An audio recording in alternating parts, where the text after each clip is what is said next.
नमस्कार, यो TV today network Sudurpashchim खबरमा स्वागत छ। म संगीता थापा। सुरु गरौं अहिलेसम्मका प्रमुख खबरबाट। सुदूरका 3 पहाडी जिल्लामा हवाई सेवा सुरु हुँदै शनिबार गरिएको परीक्षण उडान सफल। पर्यटन मन्त्री भन्नुहुन्छ चाँडै नै नियमित उडान हुन्छ। कोरोनाले रोकिएको विकास निर्माण सुचारू। बेतकोट नगरपालिकाद्वारा विशेष कार्य योजना तयार। सबै योजना समयमै सम्पन्न गर्ने लक्ष्य। सुदूरपश्चिममा कोरोना संक्रमणको दर उकालो। शनिबार 103 जना कोरोना संक्रमित थपिए। कुल संक्रमितको संख्या 8000 नजिक।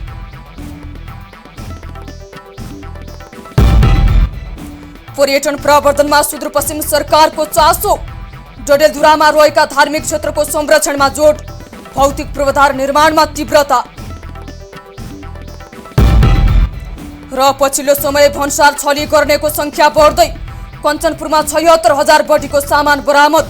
आवश्यक कारबाही गर्ने भन्सार कार्यालयको भनाई। अब सुदूरपश्चिम खबर विस्तारमा।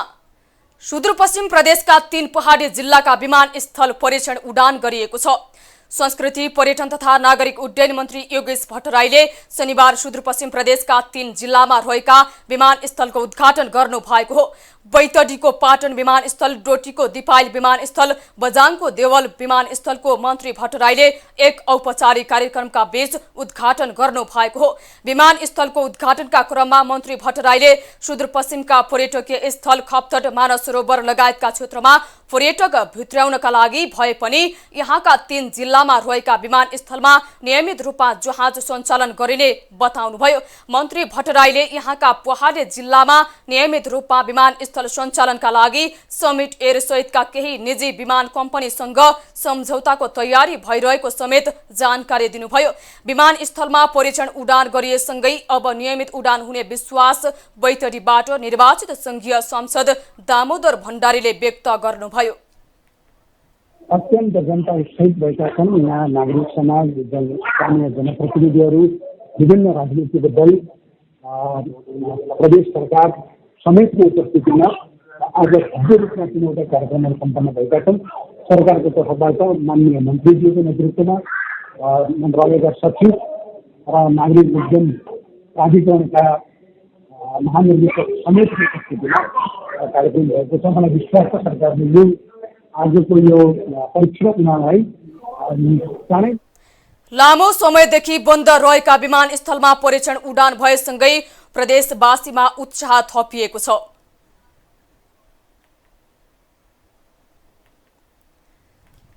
सुदूरपश्चिम प्रदेशका आन्तरिक मामिला तथा कानून मन्त्री प्रकाश शाहले पत्रकारको सुरक्षाको लागि प्रदेश सरकार गम्भीर रहेको बताउनु भएको छ। नेपाल फोटो पत्रकार महासंघ कैलालीको तेस्रो वार्षिक साधारण सभाको लम्कीमा उद्घाटन गर्दै मन्त्री शाहले कोरोना भाइरसको महामारीको समयमा आफ्नो ज्यानलाई जोखिममा राखेर काम गर्ने पत्रकारहरूका लागि प्रदेश सरकारले 15 लाख बराबरको जोखिम बिमा गरेको बताउनुभयो।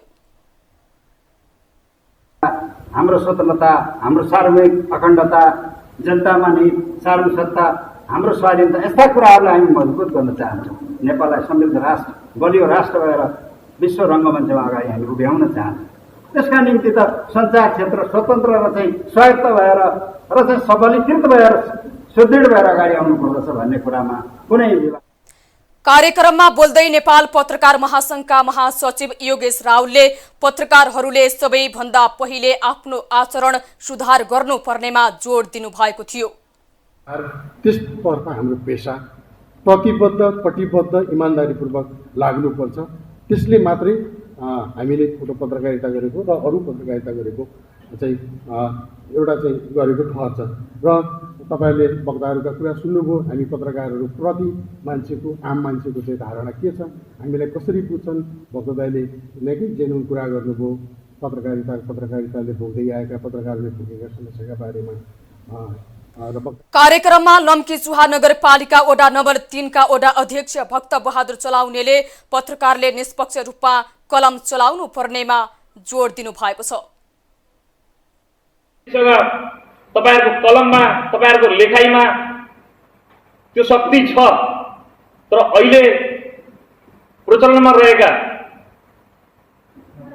पत्रकारिता या अहिले रहेका जुन पनि मिडियाहरू छन्। कार्यक्रममा व्यावसायिक पत्रकारितामा लागेका पत्रकारको श्रमको सही मूल्याङ्कन हुने गरी राज्यले कानून बनाउनु पर्नेमा जोड दिएको थियो।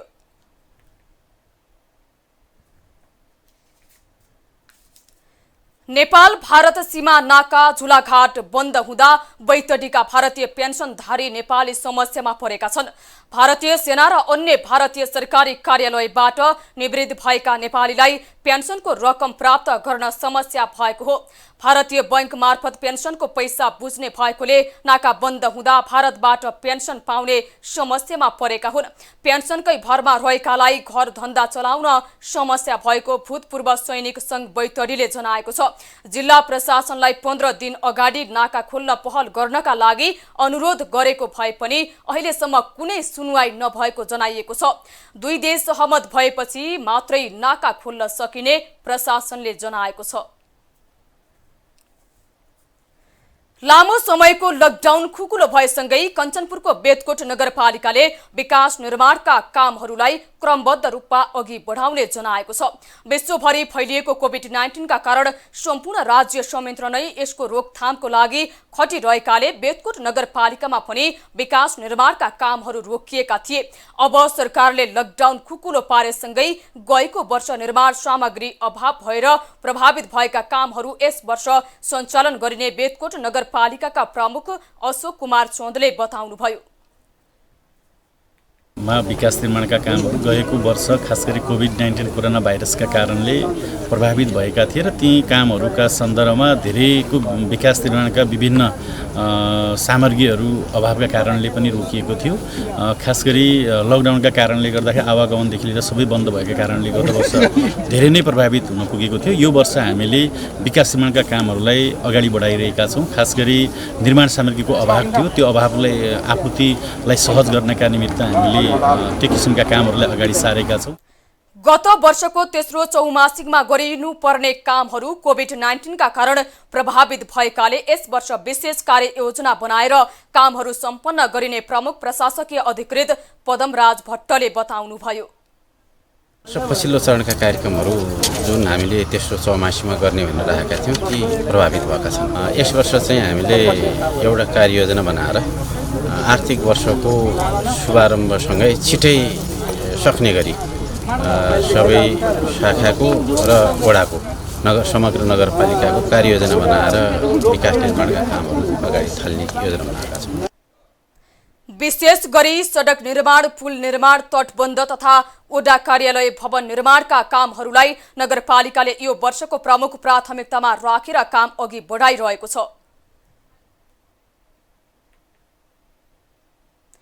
डोटीको बडीकेदार गाउँपालिकालाई 1 हप्ताका लागि बन्द गरिएको छ। गाउँपालिकामा कार्यरत एकजना कर्मचारीमा कोरोना भाइरसको संक्रमण पुष्टि भएसँगै कार्यालयको सम्पूर्ण कामकाज 1 साताका लागि बन्द गरिएको हो। गाउँपालिकामा कार्यरत कर्मचारीमा कोरोना भाइरसको संक्रमण पुष्टि भएसँगै उच्च सतर्कता अपनाउँदै 1 साताका लागि बन्द गर्ने निर्णय गरिएको कार्यालयले जनाएको छ। सुदूरपश्चिम खबरमा पालो छोटो विश्रामको।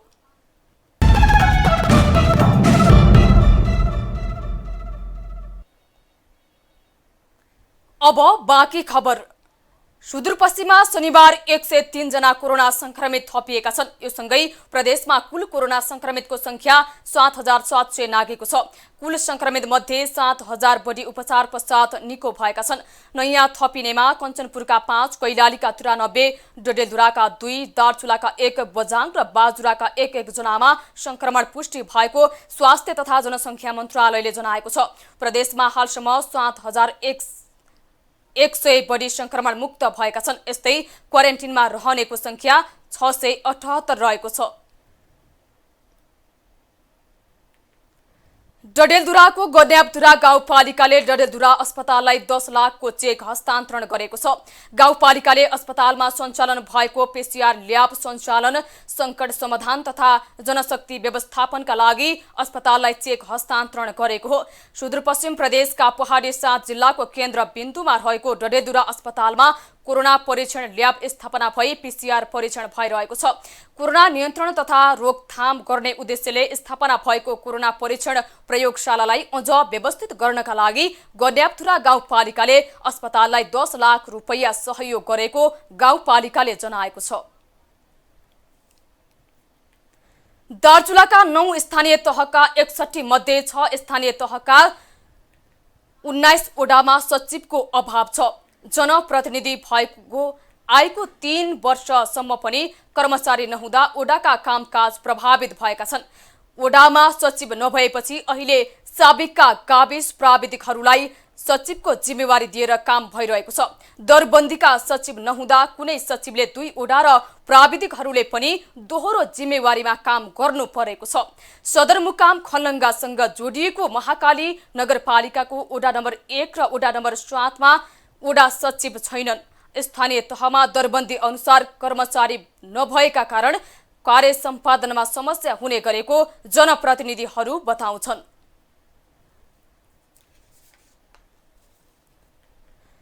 डडेलधुरा सुदूरपश्चिम प्रदेशकै ऐतिहासिक तथा धार्मिक पर्यटकीय क्षेत्र रहेको जिल्ला हो।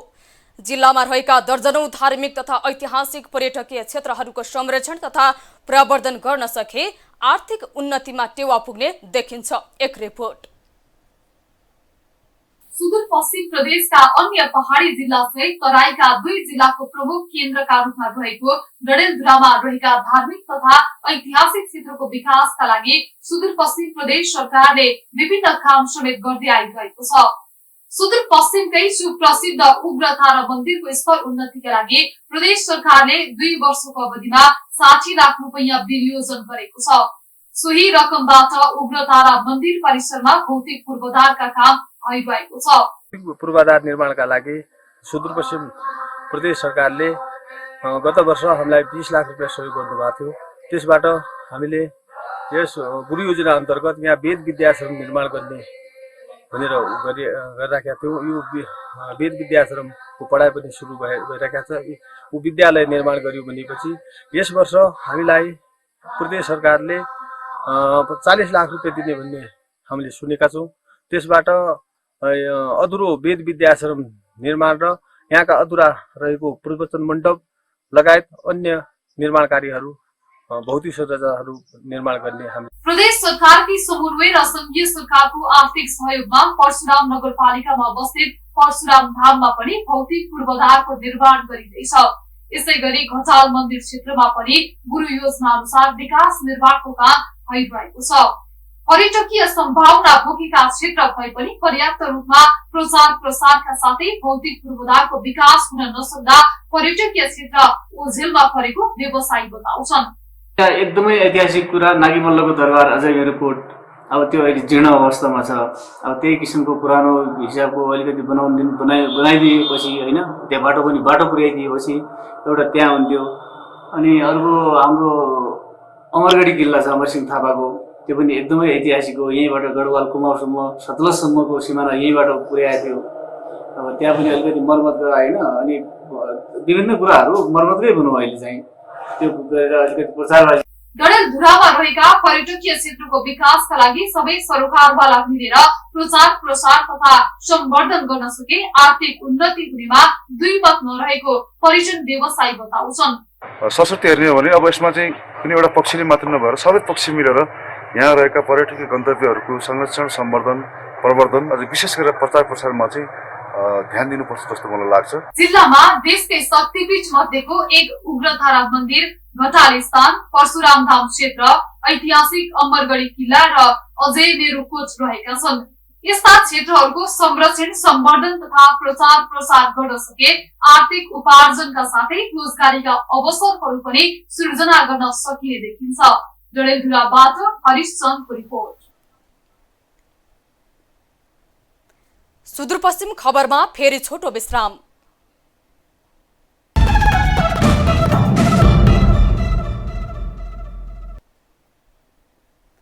अब जनआवाज।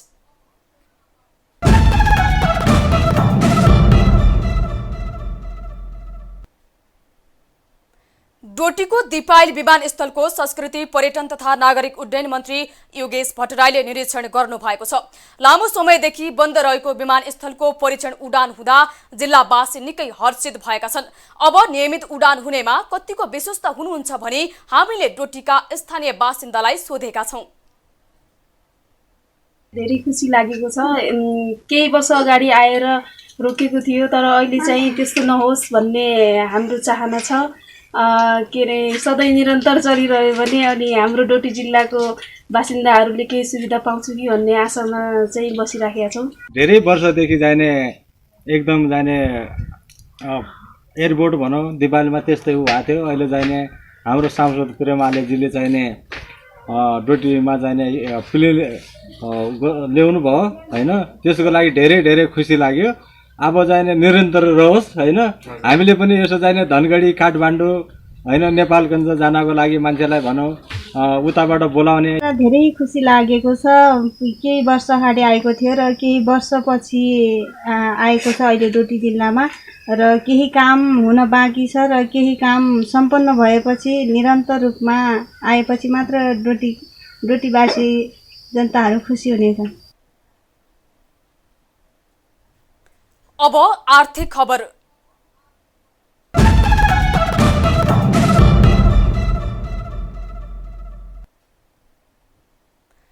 कञ्चनपुरमा प्रहरीले 76,000 बढीको भन्सार छलीको सामान बरामद गरेको छ। बेलौरी नगरपालिका वडा नम्बर 10 को सडक घाट र भीमदत्त नगरपालिका क्षेत्रबाट 76,720 बराबरका भन्सार छलीका सामान बरामद गरिएको प्रहरीले जनाएको छ। जिल्ला प्रहरी कार्यालयका अनुसार विभिन्न मितिमा गरेर बेलौरी नगरपालिकाको सडक घाट क्षेत्रबाट पानी तान्ने मोटर, नट, बोल्ट लगायतका सामान गरेर 67,000 बढीको सामान बरामद गरिएको हो। यस्तै भीमदत्त नगरपालिका वडा नम्बर 13 को झोलुङ्गे क्षेत्रबाट 9,040 मूल्य पर्ने अवैध सामान बरामद गरी आवश्यक कारबाहीका लागि गड्डाचौकी भन्सार कार्यालयमा बुझाइएको हो। सुदूरपश्चिम खबर सकियो। बिदा लिनु पूर्व प्रमुख खबर फेरि एकपटक। सुदूरका 3 पहाडी जिल्लामा हवाई सेवा सुरु हुँदै शनिबार गरिएको परीक्षणमा उडान सफल। पर्यटन मन्त्री भन्नुहुन्छ चाँडै नै नियमित उडान हुन्छ। कोरोनाले रोकिएको विकास निर्माण सुचारू। बेतकोट नगरपालिकाद्वारा विशेष कार्य योजना तयार। सबै योजना समयमै सम्पन्न गर्ने लक्ष्य।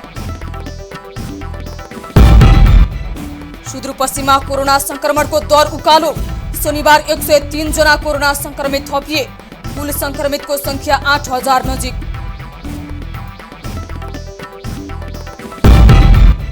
पर्यटन प्रवर्धनमा सुदूरपश्चिम सरकारको चासो। डडेलधुरामा रहेका धार्मिक क्षेत्रको संरक्षणमा जोड।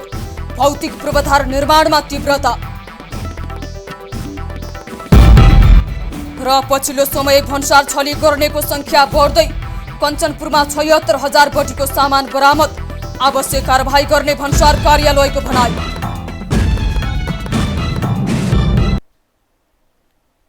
हामीलाई TV today Nepal apps download गरी विश्वभर प्रत्यक्ष हेर्न सक्नुहुनेछ। साथै www.tvtodanews.com मा गई हेर्न र पढ्न सक्नुहुनेछ भने फेसबुक, युट्युब र ट्विटरमा समेत फलो गर्न सक्नुहुनेछ। विकास निर्माण र जनसरोकारका विषयमा हाम्रो आवाज जारी छ। अहिलेलाई सम्पूर्ण सुदूरपश्चिम खबर युनिटका साथ म संगीता थापा पनि बिदा चाहन्छु। टिभी टुडे एचडी हेर्दै गर्नुहोला। नमस्कार।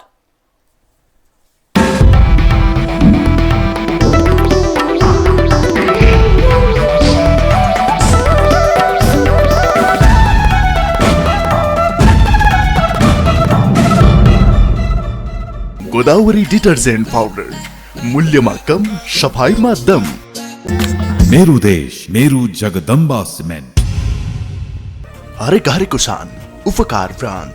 सस्तो होइन, गुणस्तर नै रोजौं। संस्कार सहितको शिक्षा Nexus International Academy, an ISO certified school, Pepsi-Cola Kathmandu, bringing world-class education to you. Sudurpashchim खबरको साथमा